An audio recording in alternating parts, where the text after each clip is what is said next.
Let's do it. CEO of AdBadger. That's right. Tell us more. Go. Yes. So it all started on a dark and stormy night many years ago. Basically, I have been doing paid traffic optimization for years and years, the better part of a decade now. And started freelancing in sort of late 2012, turned that into an agency in 2013, grew that agency to where we were managing almost 10 million clicks a month. And basically we were doing, AdWords optimization, Amazon PPC optimization, and we were looking for a way to basically take all of the procedures that we had, that we were doing manually for Amazon PPC, and turn those into a piece of software. So when we were building, and that's how AdBadger was born. So when we're building AdBadger, every decision that we make inside AdBadger basically answers the question, what could you do with software if you were able to sit in front of your computer every single minute of every single day on Amazon PPC? So when we're making those decisions, it's always, how would you optimize bids if you were able to sit in front of your Amazon PPC account 24 hours a day? And that's how we built our bid optimizer. What would you do with your search terms report? How often would you add negatives if you could sit in front of your computer every single day? And that's exactly the thought process that went into building AdBadger. Okay. So there's a lot of PPC automation software out there, especially for Amazon. We won't go into any names. But so what differentiates AdBadger versus anyone else that someone else could work with?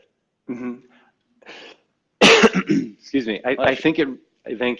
I think it really is the focus on that. So I am not an Amazon seller. I've never sold anything on Amazon, and actually anyone who works at AdBadger cannot sell on Amazon as well. There's just a sort of a rule that we had, and really the small differences. And it's a small difference, but it compounds into big ways when you're actually optimizing. So it's almost like the process for good Amazon PPC is known. And I think that when you come to a tool with almost a decade of experience, you're able to better directly get to the end result that a customer wants. So there's no frivolous things that we're building inside AdBadger that don't help you get, either more clicks, more revenue, or a better ACoS and stuff like that. So it's really the time and attention that answers that question. What would you do if you could sit in front of your Amazon account every single day? And that's exactly what AdBadger does. Okay. So does it have the opportunity for sellers to go in and just place their own rules? Like, hey, I want this ACoS at all times. If I spend X and get X clicks, then do this. Is that basically how that process works? Absolutely. We wanted to, every time we build a tool, we always try to have, easy mode, where it's sort of straightforward, almost like hit a button, get the result that you want, and take the action in order to get the result that you want.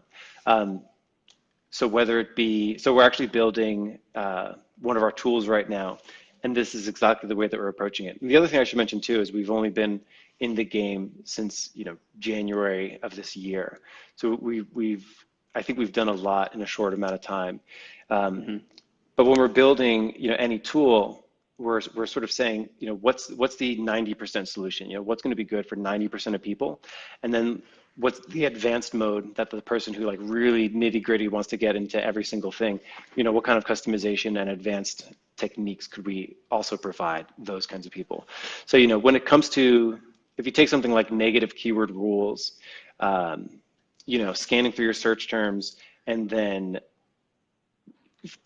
picking out the things that you don't like, that don't perform well, those are fairly standardized. The average conversion rate on Amazon PPC is 10%, which means that's one sale every 10 clicks, which means if you go 20 clicks without a sale, you're half as bad as the average. If you go 30 clicks without a sale, you're 3 times as bad as the average, even if you were to get a conversion on the 21st or 31st click.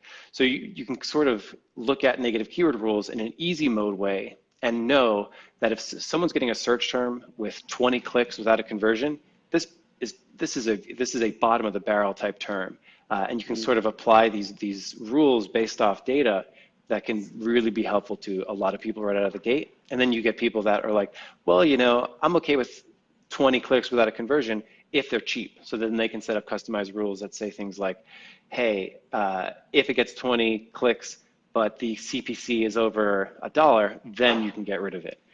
So we want to be able to provide that level of customization for like the advanced users. Okay.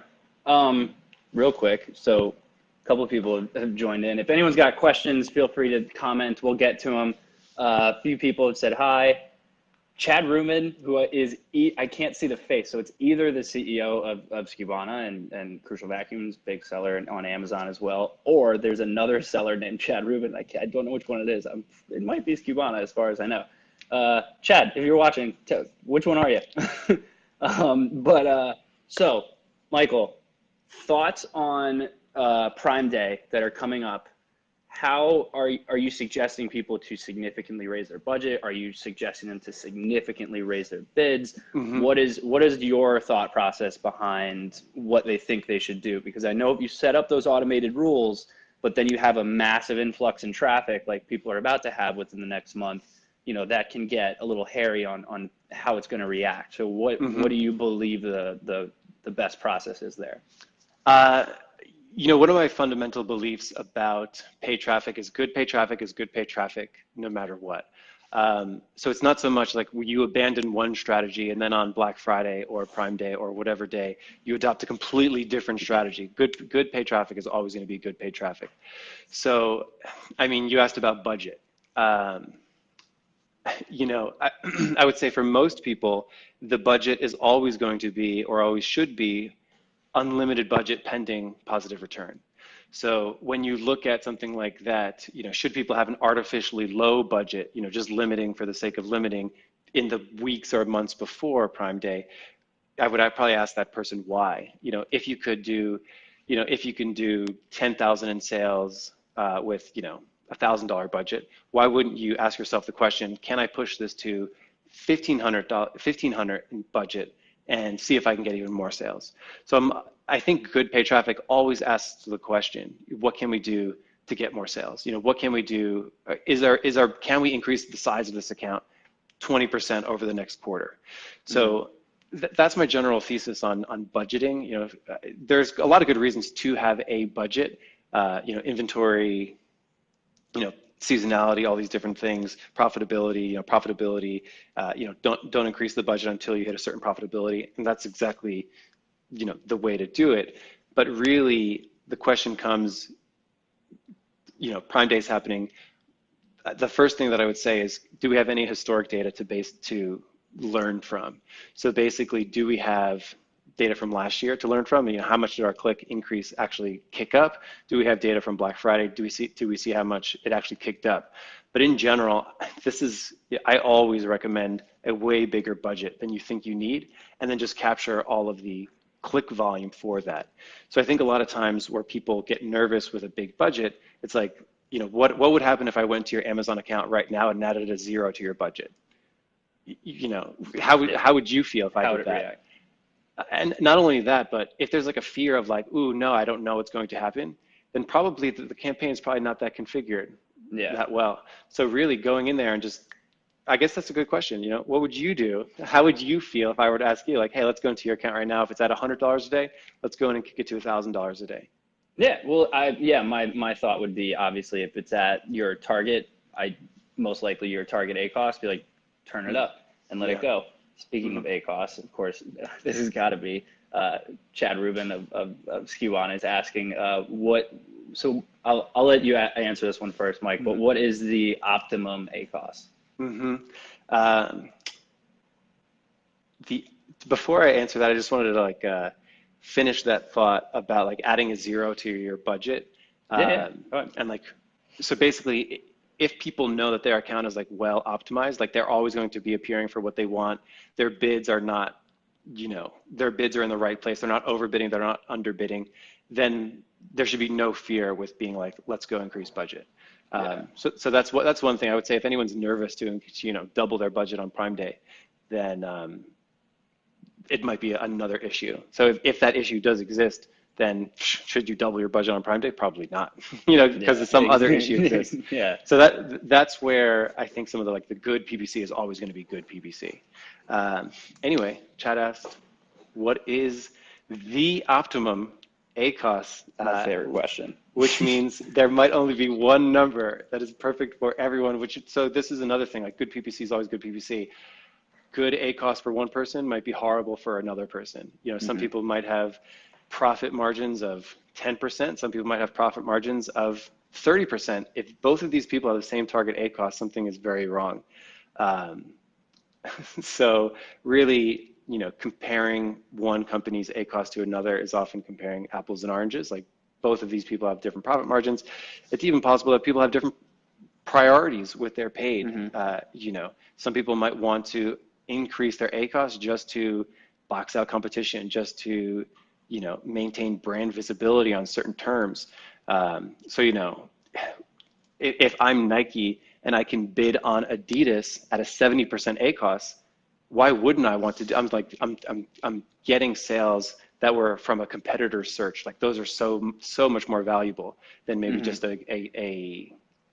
obviously I wouldn't want a 70% ACOS on my own brand, things like that. Yeah.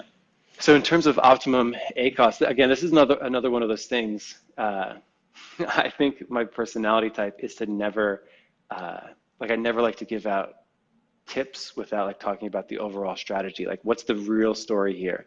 So when it comes time to think about ACOS, it's really, what is your break-even ACOS? So that's the first place to start. So how much revenue, what's my revenue? What's my Amazon fees? What's my cost of goods sold? Taxes, whatever else I want to include in my cost. And then from there, determine what is my break-even ACOS is, and then working from there. When you first launch a product, depending on what bucket you're in, you might be totally fine with a break-even ACOS for until you get your first 20 reviews, and then you bring that ACOS down over time.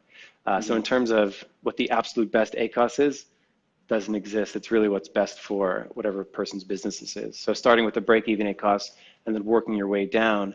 And then I'll even say, to even make it a little bit more complicated, you might have different ACOS depending on how much you're spending.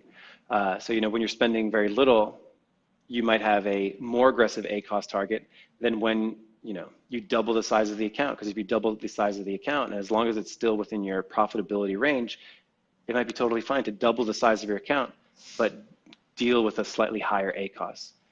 So sometimes that gets into sometimes you bid more aggressively to increase profit, sometimes you bid lower to increase profit. It really depends on, it's a very complex answer. So really, what's the absolute best ACOS? I'll say 30%. Just kidding. We got a number. Yeah. So my thought is always, there is such a massive correlation between PPC and organic. Mm-hmm. So we always typically will suggest sellers to, aim what you're comfortable with. You figure out what your break even is, find out what you're comfortable with, but then sit there for a few weeks, maybe a month tops, and then go, okay, where are my organic sales? Where are we at, overall? And then my thought is to increase it. What if we just aim for a break even on PPC? You may still see a significant return on the organic side. Yeah. So, okay. So David just said, I think I just fainted at 30% ACOS. You just brought up an incredible point. David kind of brought up this incredible point, which is, as much as we would love to believe that PPC is only numbers, pure numbers, no thoughts, it's such an emotionally driven thing for a lot of people. For a lot of people, sometimes launching a product is their first product they've ever launched on Amazon. And sometimes running their first campaign is the first amount of advertising spend they've ever spent. So they'll run it and they'll see how they feel about it, as opposed to, what's our break even? What is the actual goal of it? Are we comfortable with, hey, let's run out a break even ACOS and see how that influences organic, studying that. So there is a lot of, and then you'll get people on the other end of the spectrum that are like, hey, I know that Amazon PPC influences organic. Here's my break even. I want to spend as much as I can. I absolutely want to spend as much as I can tomorrow at my Yeah. break-even ACOS. Well, there's other things to take into account as well is you look at the lifetime value of a customer, and in some cases you have these Amazon sellers who are selling things that you have to purchase often, and if they do a subscribe and save in PPC, that really only reflects as one sale, but in reality they subscribed. Maybe they're getting your product for the next 6 months, so you could actually look at what your cost of a new customer is versus what your ACOS is. So in some cases you may even want to lose on your ACOS. But I know like a majority of our sellers are sitting at they want to be, almost all of them seem to be like 20% or less is ours. But I have some where their break even is 20% or their break even is 30% and they still want to do like 40 or 50 or 60. I saw someone came to us. They had an incredibly profitable account. It was the most insane account I've ever seen. They were spending like $1,000 a day at like a sub 5% ACOS. It was the most amazing thing I've ever seen. So they were doing so profitably. And then I asked the question, like, wouldn't you prefer that we bump this up to maybe spending $3,000 a day at a 10% ACOS? Like, look at the profit. Like, we have a tool where you can punch in your cost of goods, your profit per sale, and all these different things. It's like you would make more profit at this worse ACOS, but the account is much bigger. And it took 1 or 2 conversations for them to be like, oh yeah, this does make sense. Like, we will make more profit if we actually increase our ACOS, but we also, of course, have to increase the size of our account as well. Yeah, nice. Michael, I don't want to milk any more of your Friday. I really appreciate you chatting with us. Ton of information. I know PPC, especially Amazon, we could sit here for days, but really appreciate it. Do you mind letting everyone know where they can find more information on AdBadger if they want to reach out to you, or any just closing remarks? Go ahead and hit us. Yeah, absolutely. Hit us up at AdBadger.com. That's the easiest place to find us. Short and simple. Easy. Love it. Yeah, that's right. Michael, appreciate it. Thank you so much. If you're watching, we'll have this up on YouTube, and this will stay on Facebook as well, so you can always come back and refer to it and take some insight from Michael. But appreciate it.